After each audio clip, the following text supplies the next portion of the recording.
Hello, everybody. Welcome to our conversation about how Black farmers have used cooperatives to reclaim economic power. My name is Hannah Packman. I am the Communications Director for National Farmers Union. For those of you who are unfamiliar with NFU, it is a progressive grassroots advocacy organization that represents family farmers and ranchers across the country. This is my cat, Poutine, who is very excited about cooperatives. If you want to learn more about the work that Farmers Union does, you can visit our website at nfu.org. Over the next hour and a half, we will be discussing the social and economic conditions that have pushed Black farmers to pursue their own cooperatively owned businesses, what the benefits of that have been, and some of the barriers that still exist for Black farmer cooperatives. Before we dive into today's topic, I want to review some basic housekeeping first. We will be taking time at the end of the webinar to answer any of your questions, but you are welcome to enter your questions at any time into the Q&A box throughout the presentation. To access the Q&A box, you can click the Q&A icon located at the bottom of your screen. If you would like to connect with me or Emma, our education director, feel free to share your thoughts in the chat box at the bottom of your screen. Just please note that any of the questions you enter there can be read by everyone watching the presentation. The chat will be recorded, so if there are any unanswered questions, we will be able to capture them and we'll follow up with you afterwards. We are recording this presentation and we'll post a copy of it on our YouTube channel, so if you miss anything or if you want to rewatch it, you will have an opportunity to do that. We'll follow up with an email afterwards with a link to that, so you'll be able to access it. We have a lot of questions to get through, and I don't want to waste any more time with introductions, so let's just get started. We are really, really lucky to have some really incredible speakers with us today who will be sharing their expertise with us. First, we have Dr. Jessica Gordon-Nembhard. She is a professor of community justice and social economic development in the Department of Africana Studies at John Jay College. Oof, that's a mouthful. Joining us as well is Terrence Courtney, who is the Director of Cooperative Development and Strategic Initiatives at the Federation of Southern Cooperatives. We can't have a panel on farmer cooperatives without an actual farmer. I'm really, really pleased to have Chris Newman, who is a farmer and the founder of Sylvan Aqua Farms in Virginia. So to start with, I'm just going to have each of our speakers just briefly introduce themselves and kind of explain what they do. Starting with Dr. Jessica Gordon-Nembhard. Hi, everybody. Really a pleasure to be here. Before I say anything else, I want to make sure we welcome our ancestors into this moment with us, and also remember and honor the original stewards of the land, wherever you are. So make sure to get those honors in. So I'm Jessica Gordon-Nembhard. I'm the author of a book called Collective Courage, A History of African-American Cooperative Economic Thought and Practice, another mouthful. I teach at John Jay College, which is part of the City University of New York system, and I've been active in the worker co-op movement and in the cooperative education movement, in addition to the work I do in Black political economy and cooperative economics research. Oh, and I'm a proud lifetime member of the Federation of Southern Cooperatives Land Assistance Fund. That is a perfect segue into Terrence's introduction. Terrence, can you tell us what you do? Yeah, excuse me. And again, thanks NFU and everybody involved. But yeah, my name is, again, Terrence Courtney. I'm the Director of Cooperative Development and Strategic Initiatives, which in itself is a mouthful as well. But I'd like to say what that means is that, you know, my work really operates at three levels, at the grassroots level, and often in small rural towns or in places where we may not have staff or a state association. I'll go in, work with folks who are just kind of thinking about moving into cooperative development. So I get to really work face-to-face, hands-on with folks at that level. The next level that my work operates at is at the regional level, where I work in partnership with our state associations and our state directors to implement a cohesive and comprehensive regional strategy, one where we hope it leads to greater cooperation among our states and more seamless kind of development of cooperatives at that level. And then internationally, I lead our work in terms of building relationships with cooperatives from, around the world. For example, right now we're working with folks in Cuba to develop bilateral partnerships with cooperatives there and our cooperatives. And also we've been invited to support cooperative education in the Virgin Islands. So we're very proud to do that work as well. So that's kind of what we do in a nutshell, and I guess we'll talk about more later. Thank you, Terrence. And Chris, can you close us off and just tell us a little bit about your farm and what you do there? Sure. So I'm Chris Newman. I'm a enrolled member of the Chapteco Band of Piscataway Indians, and I'm also founder of Sylvan Aqua Farms, which is in the middle of transitioning from your standard family farm to basically a network of integrated collectives that are creating a sustainable food shed in the Chesapeake Bay region. We're basically trying to do what regenerative agriculture refuses to do, which is consider everybody else who isn't rich and white. And that goes in terms of people who eat food, people who produce food, and I guess that pretty much covers everybody. So we are literally right in the middle of a really interesting transition between one model and the other, and I'm looking forward to telling everybody everything that's worked and the very, very many things that have gone wrong. Thank you. And thank you all for spending your valuable time with us. We really appreciate it. So I want to take things back to Dr. Gordon Nembhard. So African American cooperation dates back to the 17th century, but Black-owned cooperatives really started gaining steam back in the late 19th to early 20th century. Can you explain some of the social and economic conditions that pushed Black Americans to pursue cooperatives as an alternative to existing institutions and businesses? Absolutely. So the research I've been doing over the last 20 years or more has uncovered that African Americans have a long and strong history of cooperative ownership, often and especially in reaction to market failures, exclusion, and economic racial discrimination. So the cooperative movement, the Black co-op movement here in the US has been kind of a silent partner in the long civil rights movement. Struggling for African American political rights has also gone hand in hand with the struggle for economic democracy. And that's the role that the co-ops have been able to play, mutual aid co-ops and solidarity economics. The Black co-op movement, however, is much less well known than the civil rights movement, the general civil rights movement. So specifics, right? African Americans, we've used co-ops to survive depressions, economic exclusion, economic discrimination, marginalization, economic inequality in any of the systems, the capital markets, the labor markets, etc. We've wanted to make sure to control our own income generation, our own wealth creation, have some kind of economic independence in light of a very anti-Black economic system and social system that we've lived in. We've used mutual aid and economic cooperation often because we didn't have any wealth of our own, right? We didn't even own our own bodies during enslavement, right? We were excluded from most of the stable and lucrative economic activities even after emancipation. We've been precluded from accumulating wealth and obtaining decent jobs during Jim Crow and apartheid segregation and institutional racism throughout the centuries. And we've needed a mechanism as low-resourced people with few traditional opportunities to really create our own opportunities and to create opportunities for our coworkers and our neighbors. So what have we done? We've created farm co-ops. We've created credit unions. We've created food co-ops. We started out with like kitchen gardens and community gardening even when we were enslaved. The Underground Railroad was also a type, and I know you wanted me to focus on the 20th century, but even the Underground Railroad was a type of solidarity economy, right? It was an economic relationship, not just a social relationship of moving human beings out of enslavement and to places where they could be more free. And then we have very specific examples of ways, right, to create supply co-ops, ag co-ops,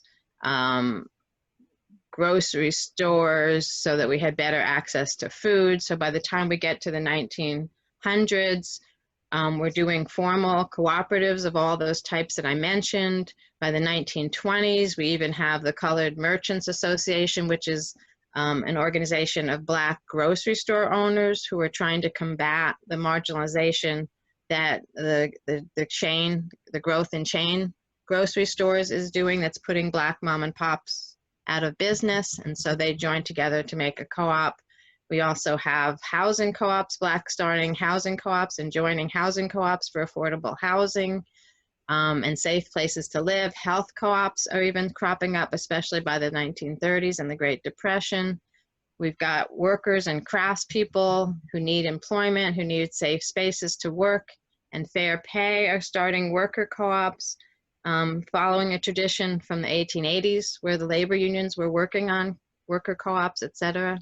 And then we've got Black farmers, who's our focus today, right? By the 20s and 30s, they're forming leagues and associations, similar again to what they did in the 1880s, to get access to fair credit, affordable supplies, fair conditions to process their products, better prices for their products, more affordable, fair distribution outlets. And so they all start co-ops to achieve those things. Thank you so much for providing that context for us. Terrence, can you kind of build on that and tell us a little bit more about the history of the Federation of Southern Cooperatives, kind of just a little bit more about why and how it was founded and what it does to support cooperative development? Well, I think Jessica did so much to kind of lay the context, because that's really the place to start when we're talking about the trajectory of the Federation. We started in 1967 when civil rights workers from, organizations like SNCC went down into, in this case, rural Black communities in the South to work with folks who were seeking to, dismantle white supremacy. But as they did that, just as Dr. Gordon Nimhart described, what they encountered were people who were already, in some cases, organized into what could be considered proto-cooperatives or quasi-cooperatives or really full cooperatives. So I think what that did was something quite uncommon, which is, to me, it forced those workers to, one, realize that, they weren't coming into a space where people didn't know anything about what it means to be organized, but it also taught those workers what I would consider the intersection of race and class, the intersection of economic justice and racial justice. And that really came to really embody what the Federation became, which is, an organization rooted in cooperative development. I think what the folks who, came into these communities were able to add was a level of regional organization and structure that really increased the capacity of any individual co-op. So we really emerged from a struggle, a struggle in the fire of what would be considered today the Black freedom struggle back then. And we started with 20 co-ops. Today we have 75, and that growth is due mostly to, people continuing to do this organizing work over the last 53 years. So we haven't stopped and rested on our laurels. I think in over these past years, we've overcome a number of challenges, both local and federal, attacks on us that really sought to kind of destroy the Federation. But we overcame those. And, by working with these folks, we've been able to build a real regional infrastructure. So if you fast forward today, we've grown to 75 cooperatives. We've used our regional organizing capacity really to spearhead some really important historic changes, such as the creation of programs like the 2501 grant opportunity for socially disadvantaged communities, women farmers, farmers of color. We've also spearheaded coalitions like the Black Farmer Coalition that led the lawsuit that sought to kind of address the historic loss of Black lands due to racist policies and legislation and downright violence at the local level. And we also have been working recently to democratize rural electric. You may know that rural electric cooperatives, especially in rural communities, are the source of power for so many people, and they are cooperatives. However, we found that they do not operate like cooperatives. They're not democratic. So we've been able to really do something historic in Alabama, which is to force the Black Warrior Rural Electric to have Black seats on its board, and for the first time in 80 years, pay patronage to Black members. So those are some of the things that we're doing to advance the cooperative development movement, but I would characterize those advances as more structural. I also want to talk about some of the kind of grassroots level work that we've been able to do by working with Black farmers who were the core of our membership and remain so, to hold on to family lands, despite all the attempts continued to kind of rob Black folks of land. We also been working with our cooperative resources in the midst of COVID and the pandemic to pool member resources and donations to provide immediate direct relief to our farmers, which has been a big help.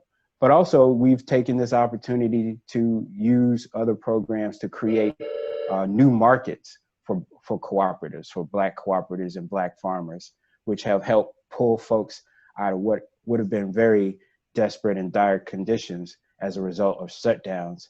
And we'll continue to create jobs through cooperative marketing and the development of worker-owned cooperatives.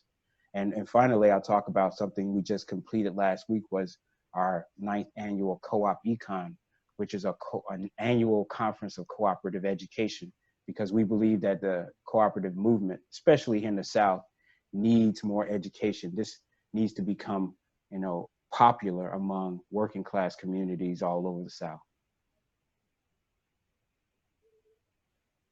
Great. And then Chris, if you could just narrow our focus a little bit. The vast majority of farms in the US are owned either by a single person or by a family.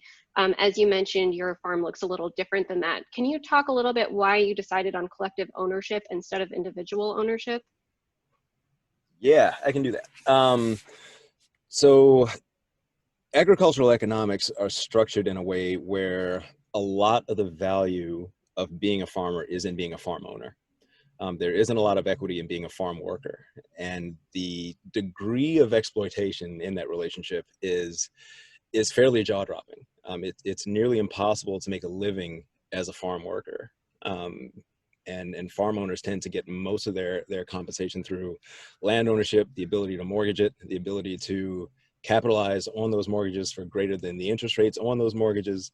They own the livestock, they own the seed, they own everything.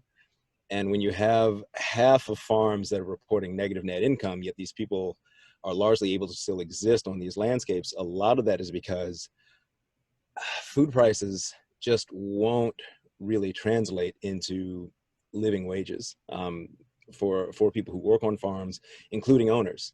So you have a lot of people who farm part-time. Most of the farms, the acres that are farmed in the United States, 98% of it, I believe, owned by white people.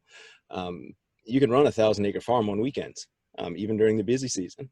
And the rest of that time, you're working as a cop, as a firefighter, as a football coach or something. Like, the economics of farming are designed to be extraordinarily mechanized, to basically push people off the landscape. And that's kind of what we've seen over the last, it's really sped up since the beginning of the 20th century, this depopulation of the rural countryside, specifically for that. So for us, collectivism, at least initially, was about making sure that the people that worked with us were fairly compensated, that if we did buy land, that they would own part of that land. That if we did buy livestock and that livestock appreciates and it grows, especially when you're talking about things like cattle, they own a part of that. It would also give them a stake in the business itself. What did we grow? Why did we grow it? Where did we go? Why do we expand? Who do we get into relationships with? Who do we sell to? Giving our employees the ability to have a voice in shaping the vision of the farm was extremely important to us. And it's something that just doesn't come with the traditional farm owner, farm worker relationship. So that was the initial push behind it, but there's also other benefits to collective ownership. It makes it harder for land to be broken up. Collectives tend to be more profitable. They tend to have happier employees. The employees have higher quality of life.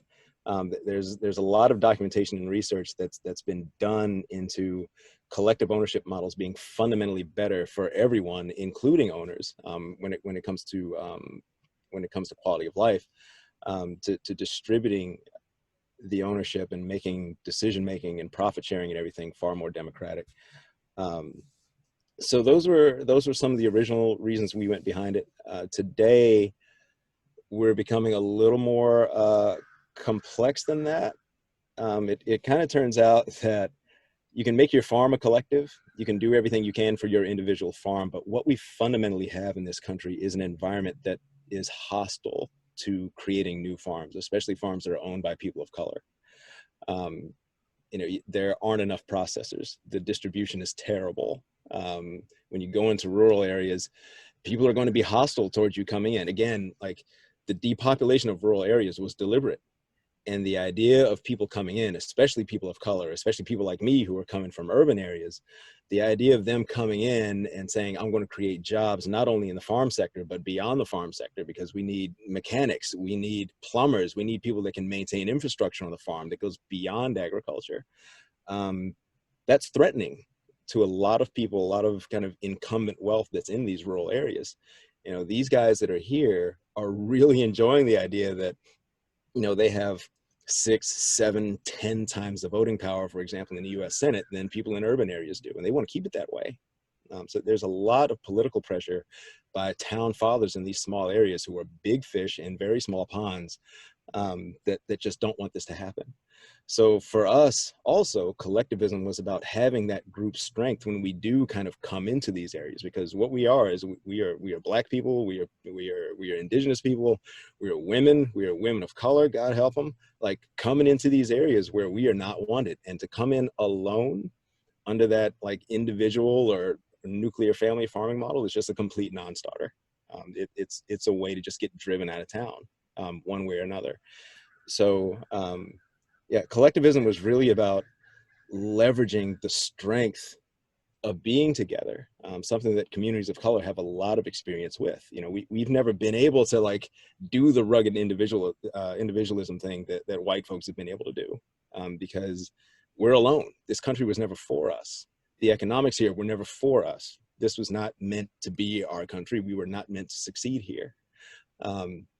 So by collectivizing and making sure that we go in together, we come in with the resources, with the strength, with the support networks to be able to survive in what fundamentally is hostile territory.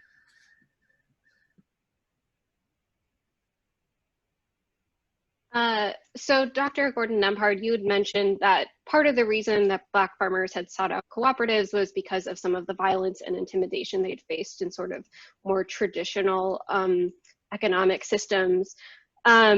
But they still confronted some of that when they started their own cooperatives. Can you talk a little bit about how white groups tried to thwart efforts of Black cooperation and the ways that Black farmers and communities responded to that? Sure. So you've already kind of heard what's still happening, right, and how it can still be a hostile environment. I'm going to tell you some of the sad stories of historic white supremacist terrorism against Black cooperators, especially Black farm cooperators. And this is not just, I'll start with something in the 1880s, but it's not just something that happened in the past, right? It continues to happen, though sometimes not quite as horribly as lynchings and stuff. But basically, economic financial sabotage has been excessive, and I'll give some examples of that. Excessive competition against co-ops, especially Black co-ops, and then the physical violence, terrorism perpetuated by white competitors and white supremacists. There's a long, unfortunate history of that. That's one of the reasons why my book is called Collective Courage, because it takes courage not just sort of economically to form together in a co-op, but in a society that's so racialized and so capitalistic. It also takes courage to do it against the grain, to go against the grain, and to go against people who might not want you to succeed. So financial sabotage, let's start with that. That's the easier one. It's not quite as horrendous, right? But refusing bank loans and lines of credit, being charged exorbitant interest and fees, right? Refusal of loans and grants from government agencies because you're Black or you're in the wrong neighborhood or you're in the wrong category. Substantial increases in insurance premiums, skyrocketing rents have all been used to stop people of color, especially African Americans, from having their co-ops succeed or to try to stop them from succeeding. Often the stories are wonderful in terms of how the co-ops managed to survive that, but there's also stories of how the co-ops decline or demise because of that.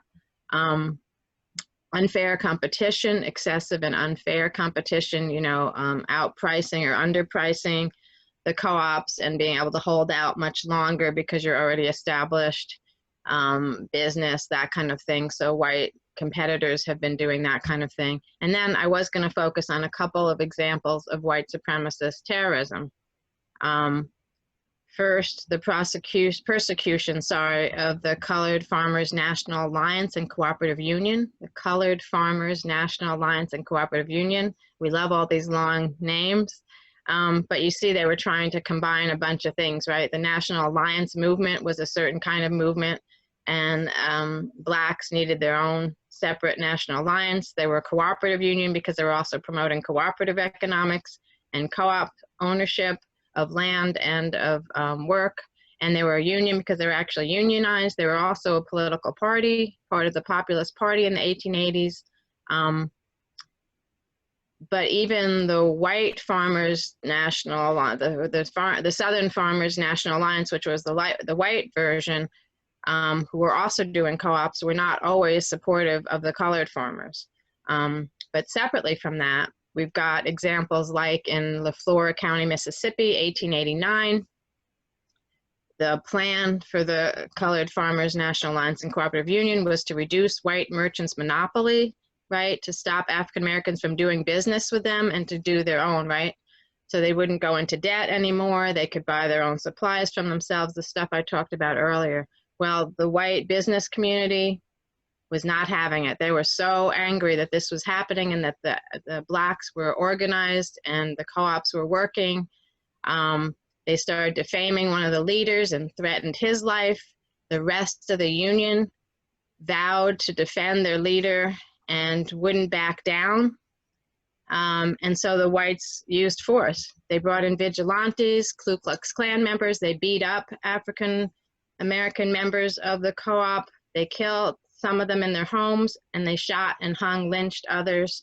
This particular massacre looks like about 100 people were massacred through that. No whites died at all, so you can see they were pretty much massacring either helpless or people that weren't armed or weren't as well armed as they were. And that wasn't enough for them. Even after that massacre, they forced the surviving members of the co-op to shut down their co-op newspaper and forbid them from sharing the co-op store with the all-white Southern Farmers Alliance store that was in the neighboring town. So they wouldn't even let them use the co-op store that was the white-owned co-op store. So you can see that kind of thing. In the 1920s, the National Federation of Colored Farmers was also a co-op organization.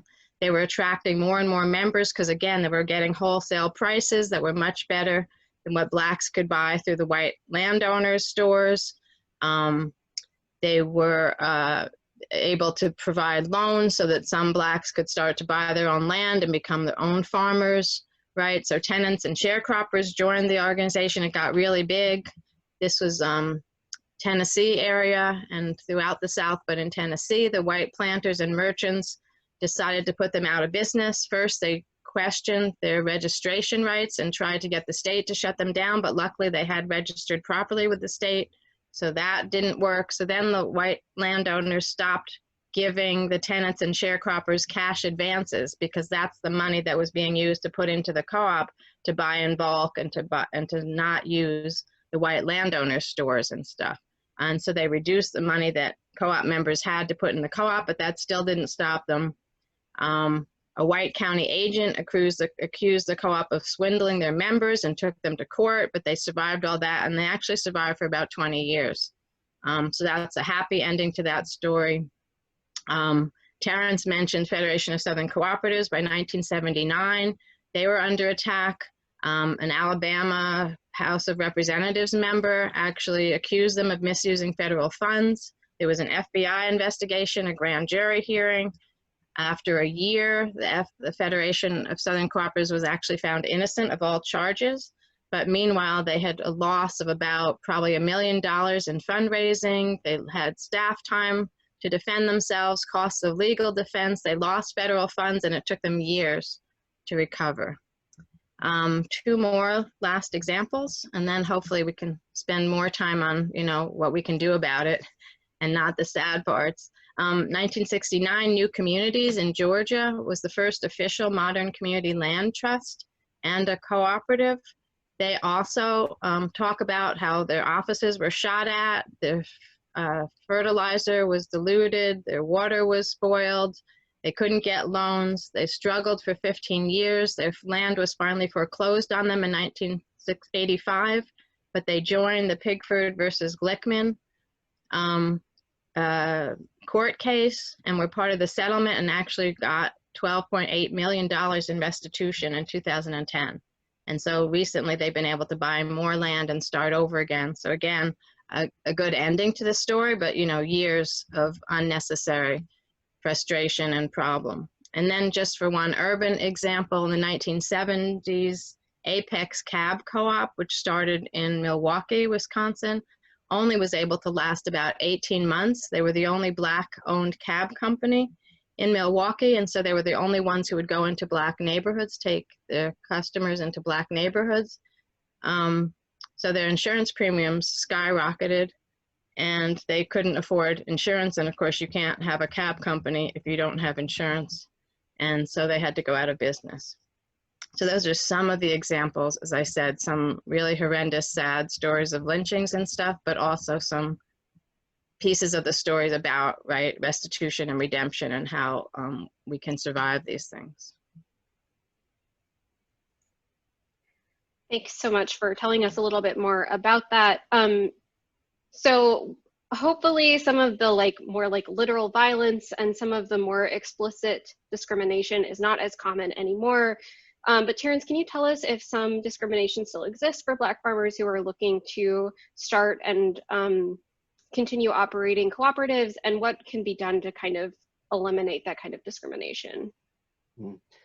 Well, I mean, it's without a doubt that Black farmers still experience discrimination by white supremacist capitalist patriarchy. I don't know if I have to convince anybody of that. I think if you spend any time in communities where farmers are, in rural communities, you'll see that. But I just want to add that, I ask that we consider that, Black folks who are involved in agriculture or who live in rural communities are living on some very real current threats of violence, racialized violence. I mean, you see it in the higher rates of policing and mass incarceration in rural communities as even compared to urban. You might find more extreme examples of economic exploitation and deprivation in rural Black communities, gender disparities against Black women farmers and access to resources and programs. All of these things continue to act on as hindrances to cooperative development by the simple fact that, when folks have to deal with all this leaves less time to participate in the organizing of viable cooperatives and less resources to actually start them up and maintain them. I think in addition to those those aspects of oppression that one might not be able to say is intentional in terms of its impact on cooperative development, the fact remains that it does have an impact, whether it's intentional or not. But there are also some very intentional barriers to cooperative development that I argue are somewhat violent in the way that they maintain a oppressed condition. And in some of those, for example, in the South, there are no laws that help or support or enable the creation of cooperatives outside of agricultural or rural collectives. So if you wanted to start a solar panel installation co-op, you couldn't do that directly. You would either have to charter your co-op as a foreign entity in some friendly state and come back here and pay the additional costs that there are to operate as a foreign entity, or you'd have to start it as an LLC or nonprofit, which because of the statutes really doesn't guarantee the long-term democracy, internal democracy of our co-ops. And because of our if they don't have that, when they enter into a capitalist market where they have to compete with larger organizations or corporations, over time, you can see a slow drift toward less and less democratic operations as that entity or enterprise attempts to compete with the broader economy. So these are real structural barriers to cooperative development, and this impacts the resources co-ops can get, tax incentives, it impacts how cooperatives incorporate, and again, the long-term health and democracy of our co-op. Moreover, as we mentioned, we have laws in place that really put restrictions on the creation and the development of grassroots credit unions. We have a national National Council on National Credit Union Administration that has put together various stipulations that demand that a co-op be of a certain size and have certain financial holdings that are often out of the reach of low-income communities who are trying to develop more grassroots related financial institutions to avoid predatory loans or to find access to reasonable resources to help them start up co-ops. And I haven't gone into some of the other issues with small business administration loans that cooperatives cannot access because the SBA demands that they have one owner that they can deal with, whereas cooperatives are collectively owned. So, we believe the solutions to this involve four key points. Number one, education. We have to promote and proliferate the idea of cooperative economics. Two, we have to support, join, and form co-ops, support groups like the Federation or other organizations where you are that are doing work to really counter the prevailing individualistic model and promoting a collective economic model. We have to develop the capacity to move lawmakers on both sides of the aisles, because in our experience in trying to advocate for enabling legislation and policies, we found challenges from both Democrats and Republicans. So we have to develop independent power to move both. And then finally, I want to talk about creating a real movement that makes cooperative economics a true option in the minds of everyday people. Thank you, Terrence. Appreciate that. So as Dr. Gordon Nembhard and Terrence talked about a little bit, there's obviously a big racism issue in American agriculture.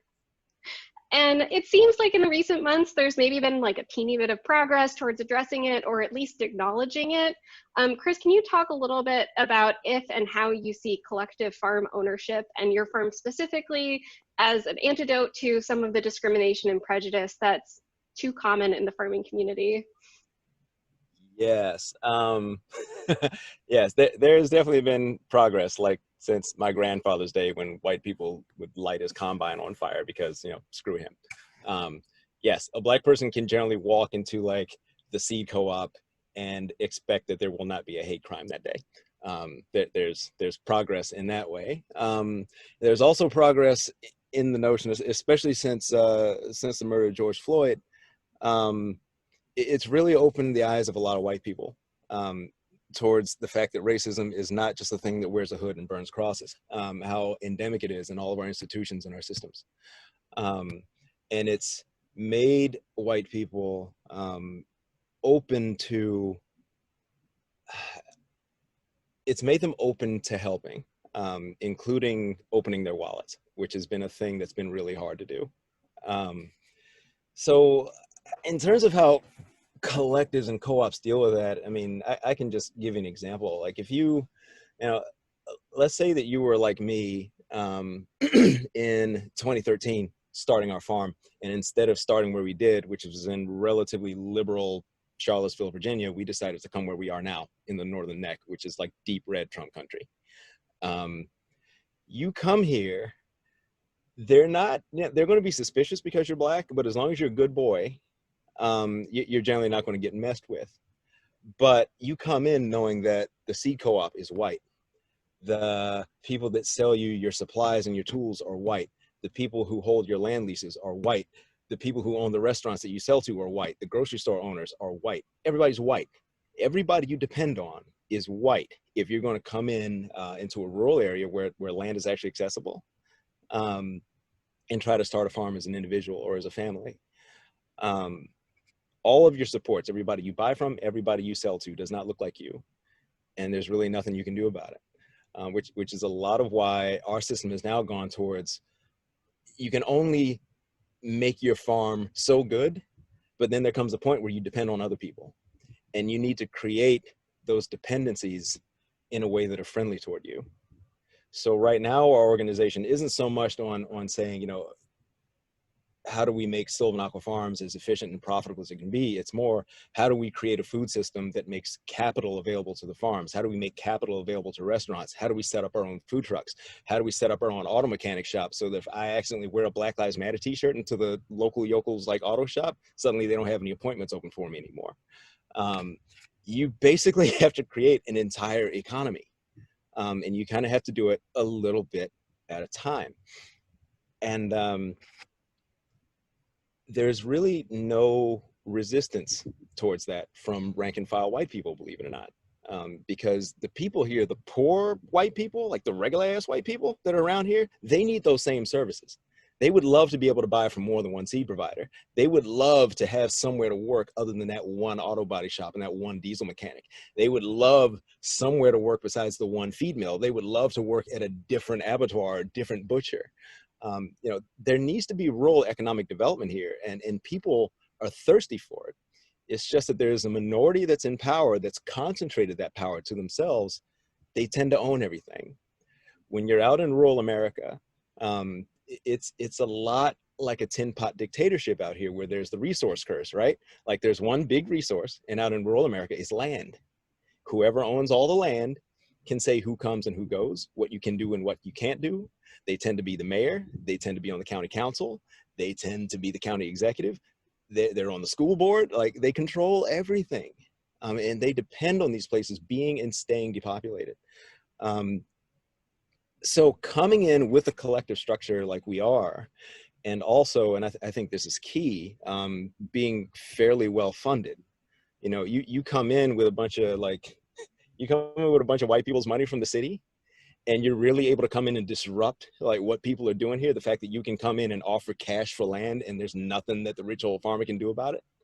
You know, eat me. Meanwhile, you know, we talk about the potential of, you know, could that kind of disruption become violent? That is absolutely a possibility. You know, anything that has happened can happen again. I mean, we're seeing it. History repeats itself. You know, white ethnocentrism is at a peak that we haven't seen like since, I don't know, the Wilson administration. Like my 104-year-old grandmother was like, I ain't never seen nothing like this. So, I mean, this is maybe a controversial thing to say, but a lot of collectives are going to be like a lot of the Black collectives were back at the turn of the 20th century. They're armed.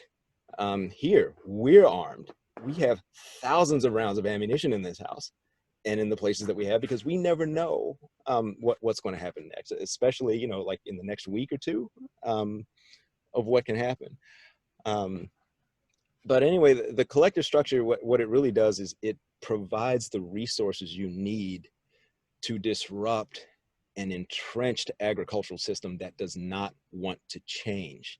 It does not want to create livelihoods for people. It does not want to feed communities.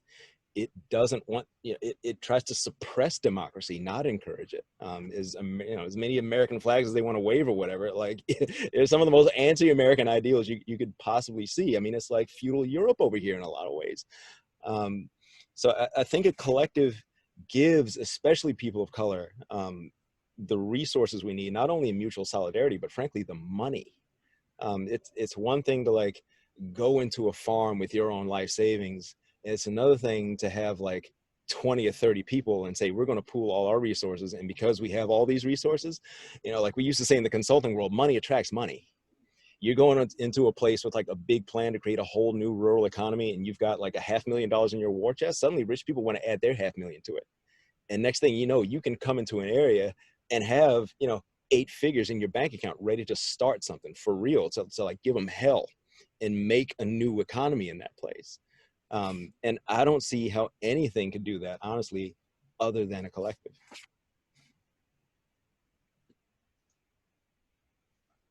So as Chris mentioned, in rural communities, land is like the primary resource. And while collective land ownership is not super common in this country, it is in others. It's not unprecedented, certainly. One of the most notable examples in the United States is Fannie Lou Hamer and the Freedom Farm Cooperative. Dr. Gordon Nembhard, can you talk a little bit more about her legacy and the importance of land ownership in the context of economic power? Yes, sure. Actually, first, I just want to comment a little bit on what Chris said, because yeah, that he's, giving you the firsthand life experience of the things I read about in history and, and the things I've been studying. But the other way that I've seen for people to counteract some of this stuff are, one, to create these regional co-op development organizations that support each other, right? Whether it's, physically having to support each other with arms or whatever, but also supporting each other with expertise, sharing expertise, learning together, creating credit unions together, creating supply chain, sympathetic supply chains with each other. And so we can't underestimate the importance of these regional co-op federations. And so I think someone put that in the chat too, asking about, or maybe it was in the questions, asking about the regionals, right? So we've had them. The Colored Farmers National Alliance and Cooperative Union was a regional co-op organization. The Colored Farmers, what did I call it? One of the other ones I mentioned, sorry, there was one in the 20s, there was one in the 30s. The other thing that was interesting about these, in addition to Federation of Southern Cooperatives that started in the 60s, was they were all pretty much, they connected Black landowners and Black farm workers. So they weren't trying to pit workers against owners, right? So again, back to what Chris is saying, right? It's really hard to be a farm worker. And a lot of these regional co-op, Black regional co-op organizations were trying to say, well, let's try to make everybody an owner if we can. So try to figure out how to get access to credit at a fair price, help to you to be a landowner and to be a co-op member, or if not, at least connect you in the co-op movement so you can be treated a little better, that kind of thing. That's why unionization was often associated with some of these co-op movements too. So I think it's important to talk about that. And then on the urban side, there were some urban organizations like the Young Negroes Cooperative League, which started in 1930. And they also believed in this whole set of a co-op commonwealth and interlocking systems of co-ops, credit unions, and co-op factories and co-op stores and that kind of thing. And they also went around the country. That was Ella Jo Baker's organization, another Shiro in the co-op world. Black Shiro in the co-op world. And she went around all over the country teaching people about co-ops and explaining to them about how having regional support and national support was so important and how education was important and access to credit. And she went around explaining that. And she talks about how, in the 1930s, early 30s, right, height of the Great Depression, that her just talking to people about co-ops and what they could do in co-ops gave people hope and made people feel better. They didn't start as many co-ops as they wanted. They never got that whole co-op, Black co-op commonwealth going that they wanted, but they still got co-ops started. They got people thinking differently. They got people feeling like there was something, right, that they had agency, that they could do something. And that the co-ops were a strategy that could help them. And then, I talk a lot about Fannie Lou Hamer in my work because, again, by the 1960s and 70s, she was someone who actually started out in the civil rights movement. She was a civil rights advocate and a voting rights activist, right? She's almost beaten to death by police because she was teaching people how to register to vote, right? And then she and her husband, who are sharecroppers, are evicted from the farm that they're sharecropping on because they registered to vote. So right there, you already have, right, this just incredible discrimination, right? But she doesn't stop there. But what she says is that she went about it the wrong way, that instead of fighting for voting rights first, she should have been worrying about land ownership and collective economics so that she couldn't be retaliated against in the same ways. I mean, it might not have stopped the police brutality, but at least if she and her husband owned their own farm or were on a co-op farm, they couldn't have been evicted because they registered to vote. So then she starts her last, I think it was 5 or 6 years of her life, she's on this crusade to create cooperative ownership of land. She said we need to be able to feed ourselves. The only way we can do that is to own our own land and grow our own food. We need affordable housing, so she connected affordable housing to co-op farming. She said we need to control our own economy. That's the only way to really struggle effectively for civil rights as well as to address poverty, right? And so she also says that cooperative ownership of land benefits the entire community, right? It benefits everybody. It's not just piecing off, giving some people some privilege and some ability to do things and leaving other people behind. So not only did she believe in cooperative ownership, you know, as I said, as a way to kind of give economic independence so that you could be politically active, but she also believed that it was the right sort of human way to interact economically, because it really brought everybody up. It provided for everybody. It made everybody prosperous. She started out with what's called pig banking. It's basically a pig co-op. You start with a couple of pregnant sows. You let women raise them, and then as soon as the piglets are born, the women are allowed to keep one, and then they give back the sow, the female pig and the rest of the piglets to somebody else to start the whole process. And so that way you have people sharing the prosperousness of owning a pig. Then they bought land and started the collective farm. She did, as I said, affordable housing. They started childcare co-ops and a Head Start program on the land. They called it Freedom Farm, you know, trying to connect with the civil rights movement and the notion of freedom. Unfortunately, she was very ill and she spent most of the time raising money for Freedom Farm. They also had really bad weather, and so the farm wasn't that prosperous, but it was part, as I said, of this whole notion of the importance of ownership of land, of collective economics, and economic independence for political prosperity.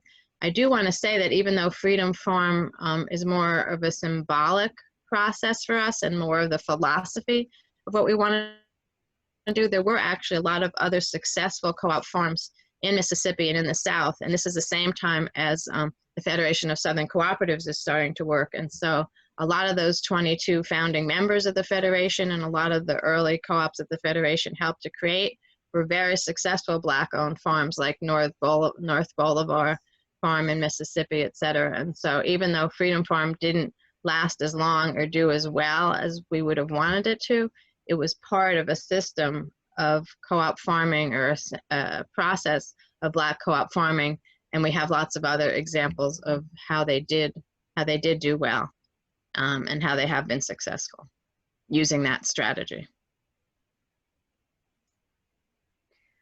So continuing on the issue of land ownership, Terrence, in addition to supporting cooperative development, the Federation also prioritizes Black land loss prevention. Can you talk about the relationship between cooperatives and Black land ownership and how they can support each other?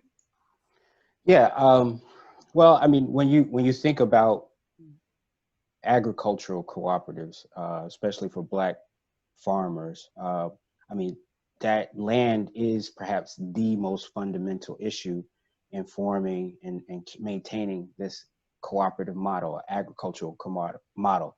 And I think for us, it's central to our identity in many ways.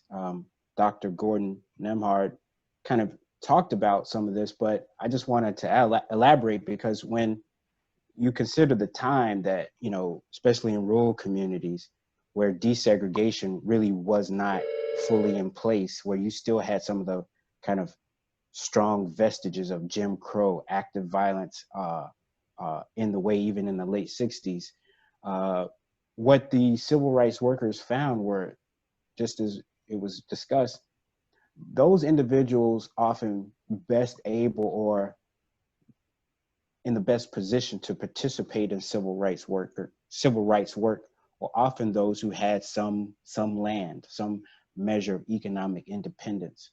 So that really became sort of the core of our membership back then, because those were the people most ready to get involved, and we built with them. But also the fact that, you know, one of the chief concerns or principles of cooperatives is concern from community, we expanded from there. But nonetheless, the majority of our members are still Black farmers, Black cooperatives, and Black landowners. So the issue around land is central to us. Also, we understand that, you know, since the early 1900s, you know, tens of millions of acres of land formerly owned by Black families has been lost due to all kinds of processes, such as, you know, debt, exclusion, even outright violence and intimidation.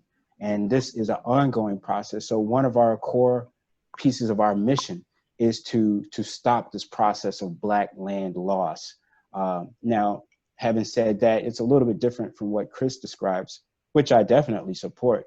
But our model is based on the fact that our members still, by and large, own their own slices of land, and we want to help those stay in Black hands, because we understand that the success of our cooperatives is in many ways dependent on that farmer's maintenance and control of their family land. So we see that as an important piece.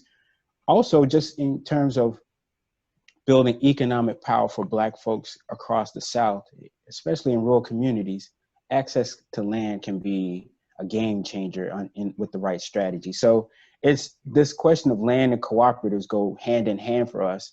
And we see that also part of our mission is to try to reverse that trend. So we're trying to actually take some of these elements of collectivism and think about how that can be used, because many of our landowners, farmers are late 60s, early 70s, some 70s, 60s, 70s, and 80s. And we don't have a new cadre of young people really ready to follow up. It's hit or miss. So, you know, in some ways, we're going to have to deal with a very existential crisis in the next 10 to 20 years as our farmers age out. And we don't want that land to go into heirs property situations where it's more likely to be picked up and grabbed by some white landowner. So we're looking to work on that. We basically focus on, in terms of our land retention work, on individual farmers, helping them maintain, develop wills, develop estate plans, but also we encourage them to work with other cooperatives and figure out maybe there's some resource that we can pull together to save the land. The Federation in the past has had a regional loan fund that we, with low interest to no interest loans to Black farmers, to help them hold on to land. And we're continuing to expand on that. In many ways, we're looking all over the states to try to put in place heirs properties centers so that we can help folks across the South navigate this problem of land ownership and land loss. We're open to working with other folks, but I think for us, we really want to focus on that because, again, that's the core of our membership. And, we see that every year more and more land is lost, and that's less land to be used by our cooperatives.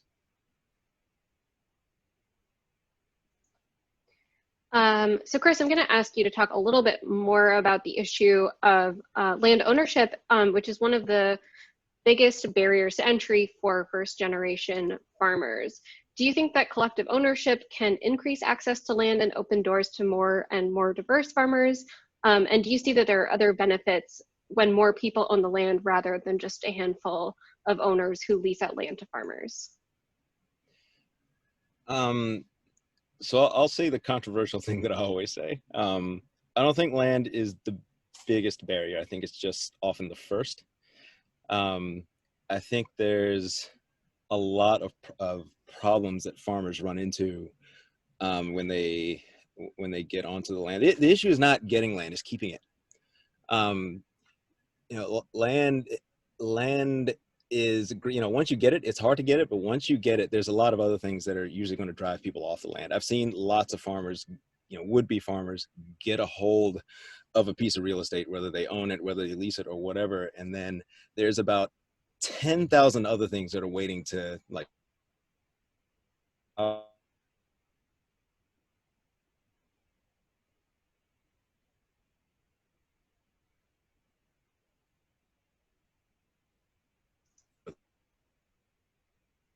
Chris, I think we lost you. Hold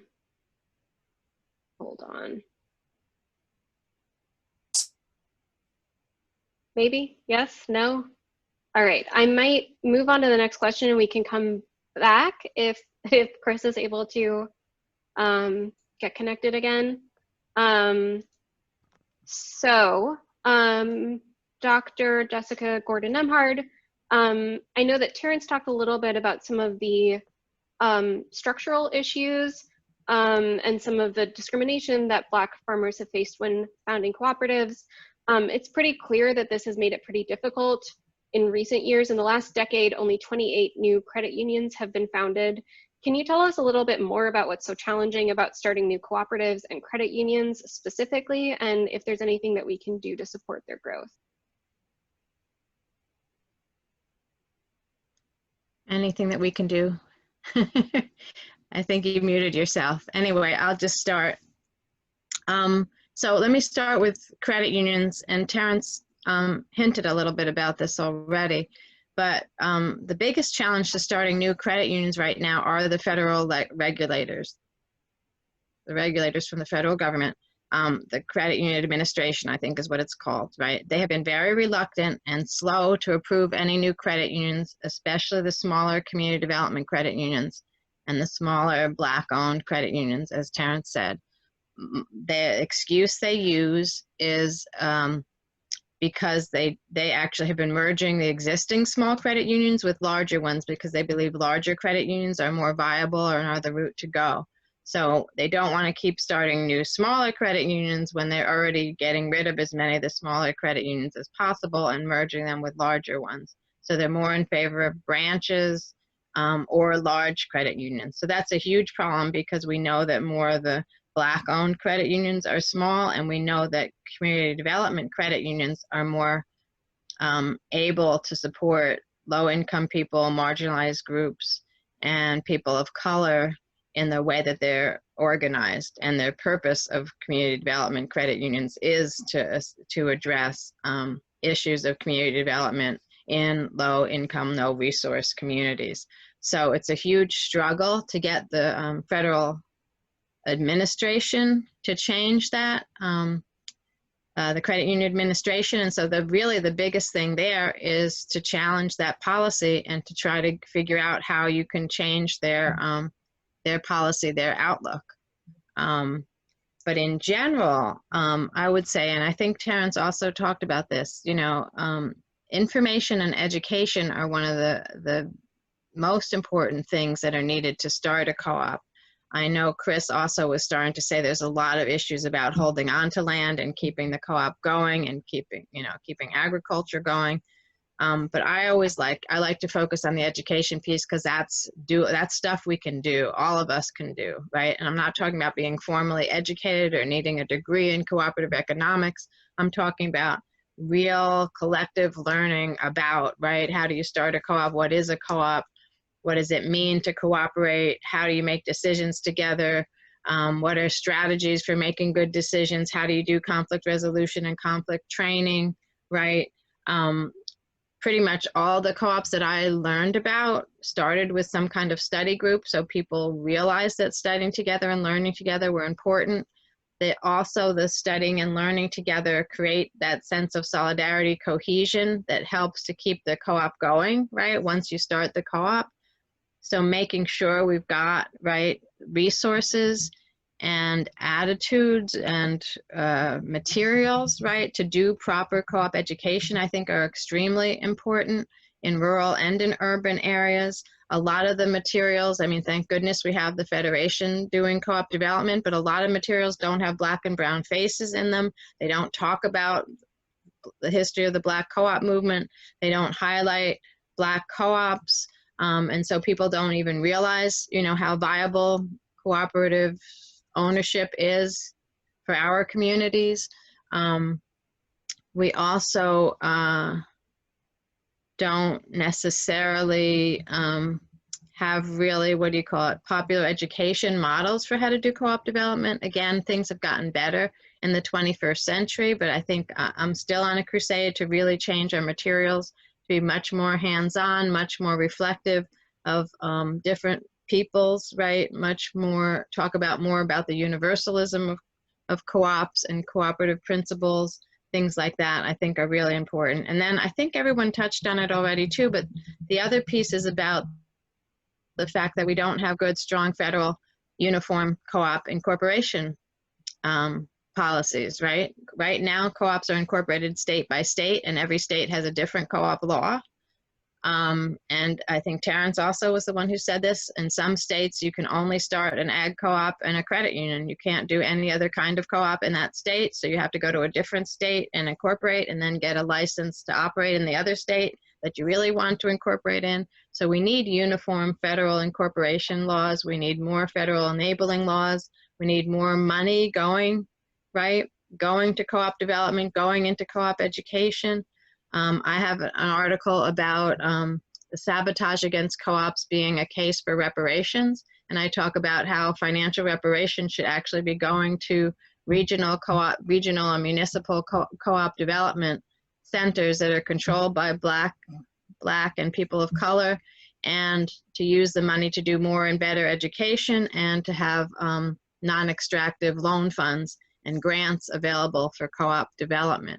And I think if we don't really do those kinds of things, rural and urban, in rural and urban settings, we'll never really make the progress we want to make in getting more, you know, getting more and more of us comfortable and able to start and sustain our co-ops, because it's not just starting them. I think, as Chris keeps saying, we also have to be able to sustain what we're doing, and that also takes education and takes supportive resources.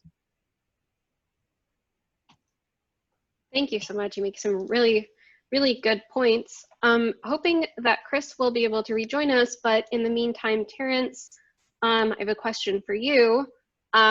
So obviously a lot of businesses are really struggling right now as a result of the pandemic. Oh, good, Chris is back, amazing. So let's go back to Chris's question real quick, Terrence, and then we'll come back to you. Uh-oh. Hannah, I think you're on mute. I muted myself, sorry about that. I got a little bit too excited about handing it back to you. Do you want to keep talking a little bit about land ownership and keeping land and how collective ownership can play a role in that? Yeah, I'm so sorry. My internet connection just crapped out on me for some reason. I have no idea why. So if I can remember where I left off, I think I was saying something like land. Oh yeah. So land tends to be the first problem. Not necessarily the biggest problem, at least in my experience. You get onto land, your issues are going to be around just business development, creating a market, getting the right insurance, getting the right audit, getting the right compliance, getting a hold of human resources. It's going to be the standard suite of problems that you'll have with any business. It's just that land is on top of that when you're talking about farming, and land tends to be the first one because you can't really do anything until you have the land. So, excuse me, just by way of example, with the organization we're creating, the central element of it is actually going to be a food system trust, which is kind of like it's a land trust and basically a shared services group. So the idea is that if somebody or somebodies want to start a farm, want to get themselves on the land, then that land will be available already. It'll be either owned or leased by that trust. The trust is going to have people from those farms on their boards, so that there is a democratic voice in on what the disposition of that land is. The trust is able to fundraise. It's able to do so with all the standard charitable nonprofit benefits that come along with it. So this place is able to capitalize farms to make sure they have the right amount of money that they need without having to go through the USDA, which can be an incredibly jarringly racist experience, especially in the South. It provides shared services like IT, accounting, bookkeeping, insurance, regulatory compliance. It manages the relationships with landlords if there's landlords involved. It does things like publicity. It has a market that's already there for you to sell into, so you don't have to develop your own market. This kind of centralized, collectively owned, I mean, not even collectively owned, it's organized like a standard land trust, so it's basically a 501c3, but has all those services, including land, that tend to trip up new farms, and especially POC farmers as they come into the landscape. And then around that system, you have not only farms, but you have processing. So you have agricultural co-ops that are BIPOC owned and BIPOC controlled, that do meat processing, that do poultry processing, that do vegetable processing, all of it under all of it under third-party certification like USDA, Primus GFS, all the stuff that you need to be able to have in order to sell your stuff to the public or sell it across state lines and have the biggest market you can possibly have. And then around that are individual farms that can be of various different sizes, because one of my experiences just being on the land is that different types of people want to do different types of things. Some people might just want to raise like honeybees and do pollinators and orchards, and that might just take 2 or 3 people to do. Other people like me want to run bigger outfits, especially people that want to do ranching and livestock. You're going to tend to need more people in order to do environmentally sustainable rangelands management. So our farm might need like 20 or 25 people in our particular co-op. But the idea is that, if you want to create a food system, then these people should be able to do their farming at the scale that they find appropriate for their lifestyle, for what they want to do on the land. But they should also be able to take advantage of economies of scale so they can participate in the food system reasonably. So it makes sense to have that central co-op that does all the buying, for example, in bulk, and then that stuff is available for individual farms within that kind of like collective of collectives to be able to buy from, so that they're able to leverage economies of scale without just having to get big just for the sake of getting big. So you have a system that's composed of all these kind of child parts that all work together, that all buy and sell from one another. You have farms that buy from a supply co-op. You have a processing co-op that buys from the farms. You have restaurants, grocers, et cetera, that are owned, again, by people that are in the co-op that subscribe to the values of the food system, of that collective of collectives. And what that speaks to is just the fact that land is only one piece. And I think that having that land trust that's able to marshal resources from not only the individual farmers that are coming to it, but frankly, the large amounts of, we talked about, is racism getting better? Is it being addressed? There's a lot of people out there with resources who want to engage in reparations, but there's still that aspect where they want to know that their money is going into a system and not necessarily to an individual. They do want that money to be, for example, write-offable. They don't want to have to pay taxes on it. They don't want to think that they're just funding like an individual farmer, because there's a lot of risk with that money. But if they can put it into a trust, if they can put it into a food system where there's a lot of, I guess, redundancy, and there's kind of a systemic aspect to it where it's addressing not only the land piece, but the market piece and the operational piece. There's a lot more enthusiasm about putting those resources into that kind of organization. So all that to say that land is definitely important. But yeah, I mean, I think I do kind of diverge from a lot of my fellow African Americans when it comes to land, because the indigenous side of me bristles at the idea of just private property when it comes to land. Like for us, land is considered the literal blood and bones of all the ancestors that have come before us, that feeds us. Grandma dies, she goes into the ground, she turns into soil, and she's pushing up food to feed us again. The idea that somebody, a private individual, draws lines around that property and says, this is mine and not yours, is like, it's an awkward cultural concept for us. With our cultures, the idea has always been that landscapes are owned by everyone. And in our model, our desire is to is to have this land trust control somewhere in the neighborhood of 9,000 to 10,000 acres, with about maybe 1,000 of it being owned by that community trust, whose stakeholders are key members of community, the farmers, and other members of that food system, whether they're the collective owners, the worker owners of the processing mills or the abattoirs or whatever. But when you have that landscape held by a community, when you have a landscape held by a community, that for me is a more resilient way of keeping land, because it becomes harder and harder to break up land the more and more people have to say yes in order to, for example, sell it. It's one thing to get like 3 fighting siblings to say yes. It's another thing to have 300 people that all have to say yes in order to sell 1 acre.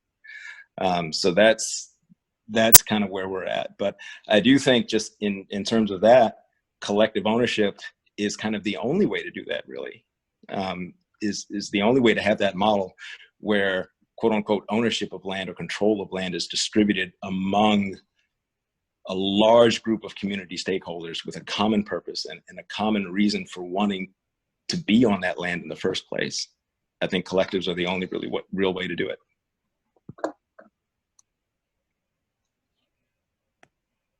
Awesome. Terrence, before you were rudely interrupted by me, I was going to ask you a question about the pandemic, and this is our last question before we move on to the audience Q&A. So I was going to ask you how cooperatives have fared compared to other businesses during the pandemic, and if and how cooperatives can help with recovery efforts, especially in Black communities that have been disproportionately affected. Well, thank you. I wish I had done a broader study across various industries to kind of give you a more comprehensive answer. I don't think I can do that, but I can talk about it anecdotally from the experience of Federation cooperatives. In the immediate aftermath of the pandemic, when we had what amounted to nationwide shutdowns, we had farmers and cooperatives reporting upwards of 70% in loss of revenue because all the markets had shut down. So we had not only individual farmers who are members of the Federation, but also cooperative enterprises in crisis. And for us, that in many respects is the moment where I think cooperative economics demonstrates its true capacity, because I think, it was through that cooperative process across our whole regional organization that helped our cooperatives survive the pandemic in places where other businesses had to shut down. We, through our regional network of folks, staff, and members, we were able to do assessments of our cooperatives to determine, not only the needs of that cooperative, but the needs of the individual farmers. And we use that to pool member resources, donations from across the nation to pinpoint relief efforts. I mean, in our assessments, one of the most common requests by farmers and co-ops is direct financial aid. Well, we use that assessment system and database to provide that. But we didn't stop there, because we understood that that's only a short-term solution. If it is a solution, it's only a short-term help. We understood that, we had to do something more strategic in order to, weather this and future storms. So we really began to engage in more education to demonstrate that, if we make our cooperatives stronger, if we improve the way we operate, we can do better than we've done before. And in some cases we did. When the USDA created a food box program, we got involved, and we were fortunate enough at that time to be awarded a contract. Well, that enabled us to create really new existing markets for our cooperatives. So we met 2 key needs. One, we were able to get food from our farmers' farm to hungry families throughout the South who needed food in a moment of crisis. As we know, grocery store shelves were wiped clean and people were in crisis. So we were able to do that. But I think also we were able to create new markets and use that to improve our logistical systems across the region, improve our transportation systems, storage facilities. We're meeting new farmers, members in states where we have a state association, but folks who had never joined. But by them seeing what we were doing, they decided to get involved. So that really helped a lot of our farms and our cooperatives bounce back and do better than they had done prior to the pandemic. But we understand that, again, things are cyclical. So we're preparing ourselves for future pandemics. Of course, climate change is a real problem for folks who work in agriculture, Black farmers, because they're on the front line when floods happen, when droughts happen, when pestilence happens. All of that, is a direct impact on people who work in the ground. So I think, we were able to use this as a moment to say, let's think about how we make not only one cooperative stronger, but how do we start to have our cooperatives cooperate regionally in a better way, more dynamic way, and with the expectation that future challenges are coming.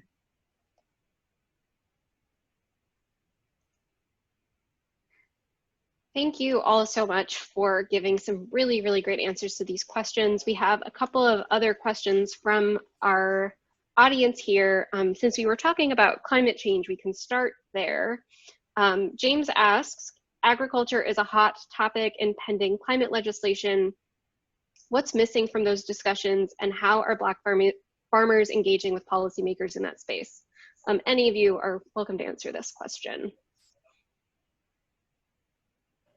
I can jump into that one just a little bit. There is an agricultural component to the Green New Deal, which apparently is going nowhere. But reading it really gives you a window into how even more progressive politicians like Alexandria Ocasio-Cortez and some of the other people involved with it, I think Cory Booker might have been involved with the ag component. And you see some of their ideas around, there's something about like shutting down CAFOs and things like that. You see how hard a time politicians have with the idea of collectivism being a solution to agriculture. All of the language in the Green New Deal, when it came to the solutions, whether it's climate solutions, health solutions, et cetera, to agriculture, revolved around this idea, again, of the small nuclear family farm. It does not get into the idea of team farming. It doesn't get into partnerships. It doesn't get into collective ownership and creating large functional food sheds. It addresses everything at the individual farm level and does very little to speak to the broader environment that's necessary for any kind of farm, whether it's a small family farm or the kind of farm that we're trying to create, the systems of farms to succeed. It doesn't address any of those pieces. And there is such a fundamental lack of agricultural literacy, I think, in the political realm, especially people who are not from agricultural communities. You'll get politicians who are from out in the Midwest, who are from flyover country, who are from certain areas of the South where agriculture is still a dominant part of the economy, and they get it. They know how agriculture works, and they understand the cronyism that's necessary to keep that incumbent system in place. And the people who are supposed to be fighting against that, the people who are on our side, who are more progressive, don't have the understanding of how farm and agricultural economics works and what the challenges really are. And I think it's really incumbent upon us to find a way to get a hold of their ears and tell them what the real issues are. The issues are the depopulation of rural areas. The issues are the fact that high-speed internet, winds up cutting out in this rural area where I live like every 5 minutes, even when I'm trying to do like a webinar or something like that. It's the lack of processors. It's the lack of mills. It's the lack of opportunity. It's the tax structures. It's all the public funds that go into that go into the pockets of big mechanized individual rural farmers. It hits things that are boring and put people to sleep. It's like crop insurance subsidies, price insurance subsidies, all this stuff that goes to people that already have money. People that don't need money. I just had a debate with a buddy of mine. There's a program, USDA program out there right now that I could sign up for, where I could the government would send me something like 99 cents or $1.10 or something like that for every chicken I could prove I sold. And it doesn't matter why. It doesn't matter that I already make a 70% gross margin on those chickens and I don't need the money at all. but they're going to give me the money anyway, because that's how cronyism works. Because they're assuming if I'm in a rural area and I'm raising chickens, I must be white and powerful. And that's who that money is for. And there's nothing in legislative packages that I've seen that supposedly address agricultural challenges that do anything about those structures. It's just all about this nostalgic nonsense pipe dream about romantic ass family farms. And those politicians have got to do better. And I think we as farmers have to do a better job of organizing politically, which collectives are very good at, of bending their ears and making them understand what the real solutions look like. Yeah, I don't want to take away from what Chris said, because I totally agree with him. And I think he's pointing out stuff that even we don't always, right? We kind of romanticize it too. And we tend to talk about the small family farmer too. And I love that you want us to talk more about collective ownership and, right, and that kind of stuff. But I do want to just put in a little bit about urban ag, because I do think urban ag is one of the areas that is going to help us with climate change and that kind of thing. And I know that there's some Black groups that are trying to have some control over urban agriculture and community farming in the urban levels, right? In New York City, we've got a little bit of it. Detroit, I think, is doing a great job. Jackson, Cooperation Jackson is trying to do urban farming. I think there's a lot more, but anyway, I just wanted to mention that that is another aspect, right? We're going to need food even closer to home, as well as supporting our rural farms, but we also need to, we're going to need to figure out the urban ag, and I think we're starting to do that. I work with a group here in New York City,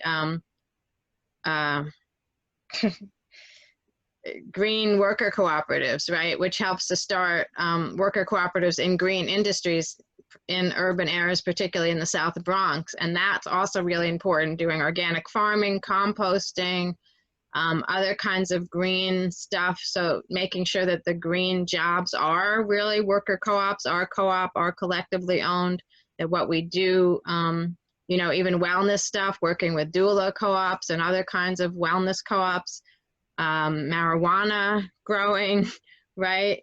And municipal marijuana, I should say, as co-ops, so that also the marijuana, as we deregulate marijuana, doesn't all go to, rich white farmers, that kind of stuff. So I think there's lots of different ways that urban and rural connect also in this, and we're going to need to have those connections if we're going to fight climate change.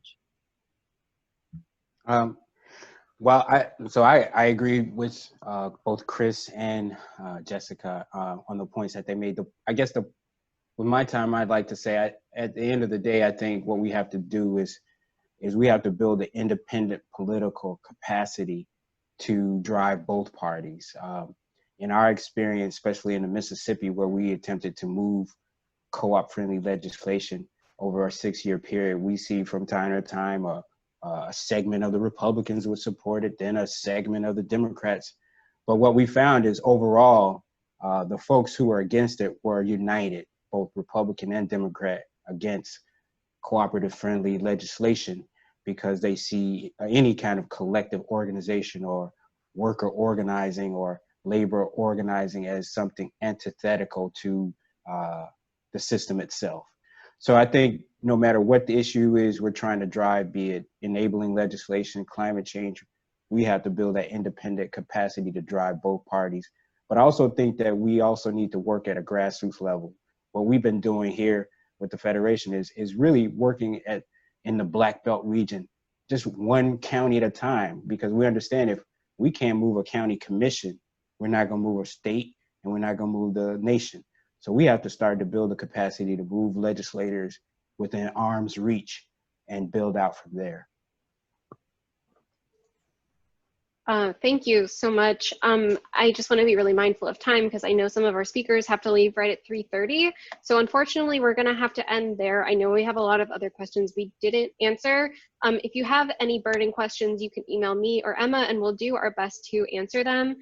Thank you all to everyone who participated, and thank you especially to our fabulous speakers. I know I learned a whole lot in the last hour and a half, and I hope our attendees did as well. I will follow up with an email that has a link to the webinar recording and more information about where you can find our speakers. If you want to follow them on social media or read their books or anything else, that will be included.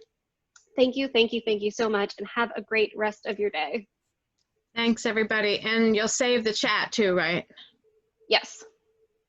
Thanks so much. Great being on a panel with you guys, Chris and Terrence. Yeah, thank you. Thanks everybody for having us.